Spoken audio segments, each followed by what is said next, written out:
Bonjour à tous et bienvenue sur la chaîne. Vous l'aurez compris, aujourd'hui on va parler du fait d'utiliser un appareil photo à la place de votre webcam pour votre stream. Et vous allez voir qu'il y a des notions très importantes à connaître si vous voulez éviter de gaspiller votre argent. Déjà, comment on choisit l'appareil? Qu'est-ce qu'une distance focale? Qu'est-ce qu'une ouverture? Toutes ces choses qui vont vous éviter de gaspiller votre argent dans un produit qui, soit ne conviendra pas parfaitement à votre utilisation, soit dans le pire des cas pourrait carrément ne pas fonctionner du tout. Donc faites très attention à ce que vous faites avant d'acheter. Et normalement, après cette vidéo, ça devrait être beaucoup plus facile. Alors déjà, pourquoi on utiliserait un appareil photo à la place d'une webcam? Alors, il y a plusieurs raisons. La plus évidente, c'est pour gagner en qualité. On sait qu'aujourd'hui, la qualité des webcams, elle est pas incroyable. Et même les plus chers ne peuvent pas rivaliser avec une telle qualité d'image. Donc c'est souvent la raison principale qui fait que les streamers passent le cap et prennent un appareil photo. Mais il y a une autre raison pour moi qui vient aussi avec le gain de qualité, c'est le look de l'image. Ce que je veux dire par là, c'est qu'en fonction de l'appareil et de l'objectif qu'on prend, on peut avoir un rendu totalement différent. Je peux avoir, comme moi, un grand angle avec un effet de flou assez peu prononcé, ou au contraire, avoir un angle de vue très petit et un flou beaucoup plus marqué. Et en fait, les possibilités sont quasiment infinies, que ce soit grâce à l'objectif ou grâce aux différentes options qu'on peut modifier, dont je vous parlerai après. Donc pour moi, ce sont les principales raisons qui peuvent justifier le fait de prendre un appareil photo comme webcam. Et du coup, là, la question que tout le monde se pose dès maintenant, c'est quel appareil je dois choisir? Et vous allez être content, parce que ma réponse va aller droit au but. L'appareil photo que vous devez acheter, c'est celui qui vous convient le plus. Je sais, il y en a qui vont être énervés, mais je ne peux pas vous répondre autre chose. Entre le nombre d'appareils photo et le nombre d'objectifs disponibles, les possibilités sont quasiment infinies, donc c'est impossible que je vous en recommande une seule. Par contre, ce que je peux faire, c'est vous expliquer comment choisir votre appareil et votre objectif en fonction de ce que vous voulez en faire et surtout en fonction du look que vous voulez donner à votre image. Je précise quand même dès maintenant, je ne suis ni photographe ni vidéaste professionnel, donc tout ce que je sais, je l'ai appris au fil du temps en regardant des dizaines et des dizaines de vidéos sur YouTube ou ailleurs, donc je pense quand même en connaître suffisamment pour vous expliquer les bases, les notions vraiment principales d'un appareil et d'un objectif. Maintenant, si vous voulez vraiment connaître en détail comment tout ça fonctionne, renseignez-vous, allez chercher sur YouTube, il y a plein de super vidéos sur le sujet. Donc avant de partir sur Amazon et acheter n'importe quoi, je vais vous expliquer comment choisir votre appareil et votre objectif en fonction de votre besoin, à savoir que je ne vais parler que des appareils hybrides, donc comme mon Sony Alpha 6400, parce que pour moi c'est le plus pratique et le plus sympa pour le stream et les vidéos, puisque vous pouvez changer d'objectif dès que vous voulez changer de rendu. En plus, aujourd'hui, on trouve des appareils hybrides vraiment pas très chers d'occasion. Alors déjà, avant de vous intéresser à la qualité d'image, à la résolution, à l'objectif, il y a des choses que vous devez absolument regarder. Par exemple, est-ce que votre appareil est capable de filmer en continu sans jamais s'arrêter? Parce qu'il y a plein d'appareils photo qui ne peuvent pas, c'est-à-dire qu'au bout de 1 heure, 2 heures, 3 heures de stream, ils vont s'arrêter. Ce qui est vraiment pas pratique, donc faites très attention à ça, et faites très attention aussi à la chauffe. Beaucoup d'appareils photo sont susceptibles de surchauffer au bout de 1 heure, 2 heures, 3 heures. Et pareil, l'appareil va s'éteindre. Et en stream, c'est pas pratique. Donc vérifiez aussi ça. Par exemple, mon Alpha 6400 avec lequel je filme là, de base, au bout de 1 heure de stream, il s'arrêtait. Et c'était à cause de la chauffe. La sécurité de l'appareil s'activait parce qu'il atteignait une certaine température.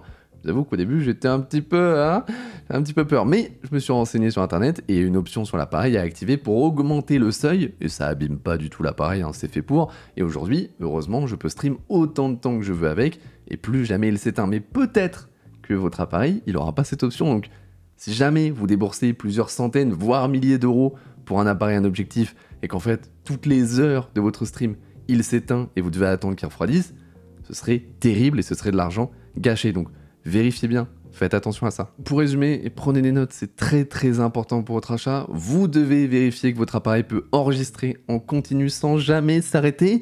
Et vous devez aussi vérifier s'il n'a pas des problèmes de surchauffe. Et s'il en a, dans le pire des cas, il faudrait qu'il ait une option pour augmenter le seuil sans que ce soit dommageable pour l'appareil. Mais c'est pas tout. Vous devez aussi vérifier quelle résolution et quel nombre d'images par seconde l'appareil est capable d'envoyer via son port HDMI, parce que si je prends l'exemple de mon ancien appareil qui est un FZ300 de chez Panasonic, il est capable de record sur une carte SD en 4K 25, mais il est incapable d'envoyer de la 4K 25 via l'HDMI sur un appareil. Et avant que certains me crient dessus pour me dire « Mais ça sert à quoi de se filmer en 4K si ton stream il est en 1080p, 720p, 144p ?» eh bien c'est utile. Pourquoi c'est utile? Parce qu'en fait souvent les appareils photo, que ce soit mon Sony ou ce FZ300, ils n'utilisent pas les mêmes ressources pour encoder la 4K ou encoder la 1080. Et je vais vous montrer ça très facilement. À gauche, vous avez une vidéo en 4K sur mon Alpha 6400 et à droite, une vidéo en 1080p, toujours sur le même appareil et dans les mêmes conditions. Et on voit bien que la différence, c'est pas juste le nombre de pixels, il y a une vraie perte de qualité quand on passe en 1080p. Donc oui, ça a un intérêt de se filmer et d'envoyer de la 4K sur son stream, même si vous streamez en 1080p ou en 720p, parce que juste la qualité d'image sera meilleure. Bon, ça c'était vraiment les points indispensables à regarder avant d'acheter votre appareil, ça devrait déjà réduire pas mal le nombre de possibilités. Ensuite, le choix final, pour ça il faudra regarder des comparatifs, regarder votre budget aussi, c'est très important, sachant que le plus important dans tous les cas, c'est l'objectif de l'appareil. C'est lui qui va vraiment déterminer le look de votre image. Donc, comme je l'ai dit tout à l'heure, est-ce que vous allez avoir un grand angle ou un petit? Est-ce que vous allez avoir beaucoup de flou derrière vous ou pas du tout? Et pour bien le choisir, il y a déjà deux choses très importantes à connaître, c'est la distance focale et l'ouverture. Une fois que vous aurez compris ces deux choses, déjà, ce sera beaucoup plus simple pour vous de vous servir d'un appareil photo et surtout de choisir votre objectif. Donc l'ouverture, c'est simplement la quantité de lumière que votre objectif va laisser rentrer dans votre appareil. Elle s'exprime avec un F, donc f1.4, f3, f10, f20, tout ça, ce sont des ouvertures. Sachant que, et là c'est vraiment très important, le chiffre à côté du F, plus il est petit et plus l'ouverture est grande. Je sais, c'est chiant, vous allez mettre du temps à vous y habituer, mais vous devez comprendre ça. Je vous mets la même photo, une qui a été prise avec une ouverture f1.4 et l'autre avec une ouverture f8, et vous voyez tout de suite que ça se confirme, l'ouverture f1.4 laisse entrer plus de lumière dans l'appareil, donc l'image est plus lumineuse. Et c'est pour ça que si vous avez un setup avec peu de luminosité, c'est conseillé de trouver un objectif avec l'ouverture la plus grande possible, donc avec le chiffre le plus petit possible. Mais l'ouverture, elle n'a pas un effet que sur la quantité de lumière, elle a aussi un effet sur la profondeur de champ. C'est ça qui fait que moi, je suis totalement focus, mais le fond, il est flou, et ce qui est devant moi est flou aussi. Encore une fois, je vous remets la même photo, et on voit bien que l'ouverture la plus grande a l'effet de flou, qu'on appelle aussi effet bokeh, le plus prononcé. C'est-à-dire que si vous aimez vraiment cet effet, et je sais qu'il y en a certains qui l'adorent, vous allez devoir vous diriger vers un objectif qui a l'ouverture maximale la plus grande possible. Et vous avez entendu, j'ai dit ouverture maximale parce qu'en fait, si vous achetez un objectif qui est f1.4, vous pourrez sans problème le mettre en f2.8, f5, f10. Ça, il n'y a souvent aucun souci. C'est pour ça que sur les objectifs, il y a souvent que l'ouverture maximale qui est renseignée, puisque c'est ce qui nous intéresse le plus. Donc je résume, et prenez encore une fois des notes, c'est très important. L'ouverture, ça détermine la quantité de lumière qui rentre dans l'appareil, mais aussi la profondeur de champ et l'intensité de cet effet bokeh. Donc, si vous avez un setup de stream avec peu de luminosité et que vous adorez ce fameux effet bokeh, vous allez devoir chercher un objectif avec l'ouverture la plus grande possible, donc le chiffre à côté du F le plus petit possible. Petit message rapide par rapport aux compatibilités, évidemment qu'entre toutes les marques d'appareils photo, toutes les marques de lentilles, tout n'est pas compatible ensemble, donc vérifiez bien avant d'acheter. Si vous avez un doute, vous allez sur le site du constructeur de l'appareil ou de l'objectif, il y aura tout ce dont vous avez besoin. Et en parlant de besoin, si vous comptez utiliser un appareil photo en tant que webcam, c'est que sûrement vous êtes déjà affilié, voire partenaire sur Twitch, et dans ce cas-là, vous avez accès aux emotes. Et ça tombe bien puisque Own.tv vient tout juste de refaire son outil de création d'emotes personnalisé qui vous permettra très rapidement et facilement de vous créer tout un tas d'emoticônes pour votre chaîne. Donc si ça vous intéresse, n'hésitez pas à utiliser mon lien affilié dans la description. Bon, maintenant que vous avez parfaitement compris ce qu'est une ouverture, on va pouvoir passer à la distance focale. Et là, c'est beaucoup plus simple que tout à l'heure, c'est simplement l'angle de vue de l'objectif. Donc si vous jouez à des jeux vidéo, c'est le FOV en fait. Et cette distance focale, elle s'exprime en millimètres. Mais attention, comme tout à l'heure, il y a un petit piège. Plus cette distance focale est petite, plus l'angle de vue est grand. Ça, c'est très important à noter. Par exemple, l'objectif que j'ai sur mon appareil photo là, c'est un Sigma 16 mm. Et sur mon ancien, c'est un 25 mm. Donc sur celui-là, j'ai un angle de vue plus grand que sur celui-là. Par contre, si on regarde sur mon ancien appareil, c'est écrit 25-600. Parce qu'en fait, cet objectif, il est capable de zoomer et donc de changer sa distance focale. Mon objectif Sigma, là, il ne peut pas zoomer. Il a une distance focale fixe de 16 mm. Mais c'est pas grave, parce que pour les streams et pour les vidéos, j'ai pas besoin de zoomer. Moi, tout ce que je veux, c'est un grand angle. Et le problème, c'est qu'un objectif pour appareil photo hybride comme ça, capable de zoomer, et avec une ouverture aussi grande que la mienne, qui est une ouverture f1.4, ça peut coûter très très cher. Donc, je vais pas gaspiller mon argent, et ne gaspillez pas votre argent. Si vous savez que vous n'avez pas besoin pour vos vidéos, pour vos streams, de zoomer, n'achetez pas un objectif capable de zoomer. Bon, normalement, là, vous avez de bonnes bases pour pouvoir faire vos recherches et essayer de trouver le meilleur combo possible d'appareils et d'objectifs. Encore une fois, je ne peux pas vous conseiller sans savoir ce que vous voulez en faire. Tout ce que je peux faire, c'est vous dire ce que moi j'ai. Et ce que j'ai, c'est un Alpha 6400 avec une lentille Sigma f1.4 16 mm. J'ai choisi cet appareil tout simplement parce que j'ai regardé plein de comparatifs et ça semble être le meilleur rapport qualité-prix pour mon utilisation. Surtout que les appareils Sony sont connus pour avoir un très très bon autofocus. Et quand on stream, c'est vraiment bien d'avoir un bon autofocus. Et pour l'objectif, c'est exactement ce que je vous ai dit. J'ai un setup assez sombre, en tout cas au moins le fond. J'avais envie d'avoir un angle assez grand. Et en plus, la marque Sigma, elle est connue pour faire du très très bon rapport qualité-prix. En plus, normalement, si vous regardez un petit peu, la plupart des streamers et des youtubeurs, ils ont cet objectif. Donc pour moi, c'était le meilleur choix possible. Disons que vous avez trouvé votre bonheur, vous avez l'objectif et l'appareil parfait pour votre setup.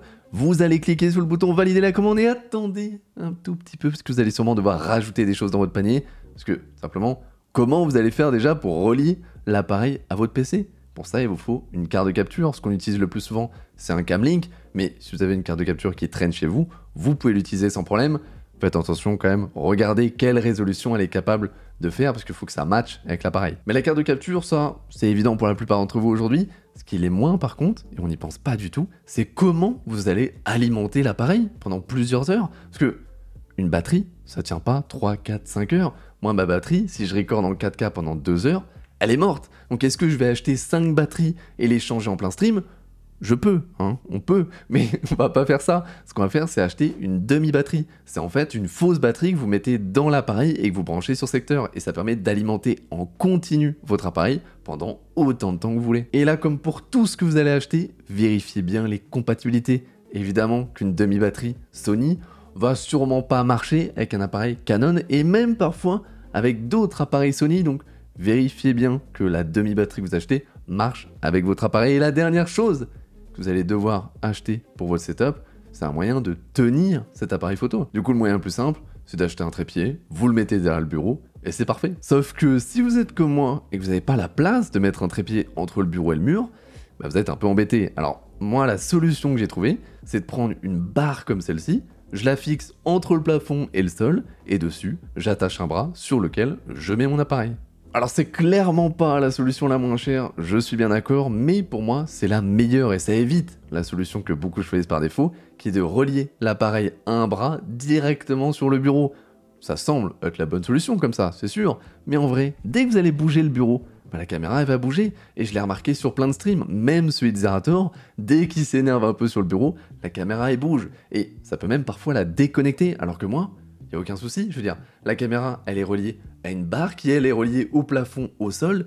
Quoi que je fasse, quoi qu'il se passe, jamais elle va bouger, jamais elle va se déconnecter. Donc, je suis plutôt content de cette solution, même si, je sais, ça demande un peu plus d'investissement. Bon, j'espère que j'ai été le plus clair possible et que ça va vous aider à franchir le cap pour ceux qui hésitaient. C'est normal si vous ne comprenez pas tout. Vraiment, moi, il m'a fallu énormément de temps juste pour comprendre à peu près les bases. Donc, ne vous inquiétez pas, c'est normal. Et pour ceux qui vont prendre le même appareil que moi, donc le Sony Alpha 6400, je compte faire très très bientôt une vidéo pour vous expliquer tous les paramètres que j'utilise pour mes streams et mes vidéos. Donc, n'hésitez pas à vous abonner si vous voulez pas la louper.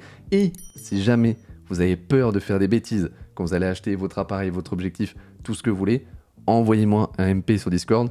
Il y a le lien du serveur dans la description. Vous me dites Zepae, j'hésite entre cet appareil, cet objectif pour ce setup. Est-ce que ça va marcher? Est-ce que j'ai besoin d'autre chose? Tout ce que vous voulez, vous m'envoyez un MP.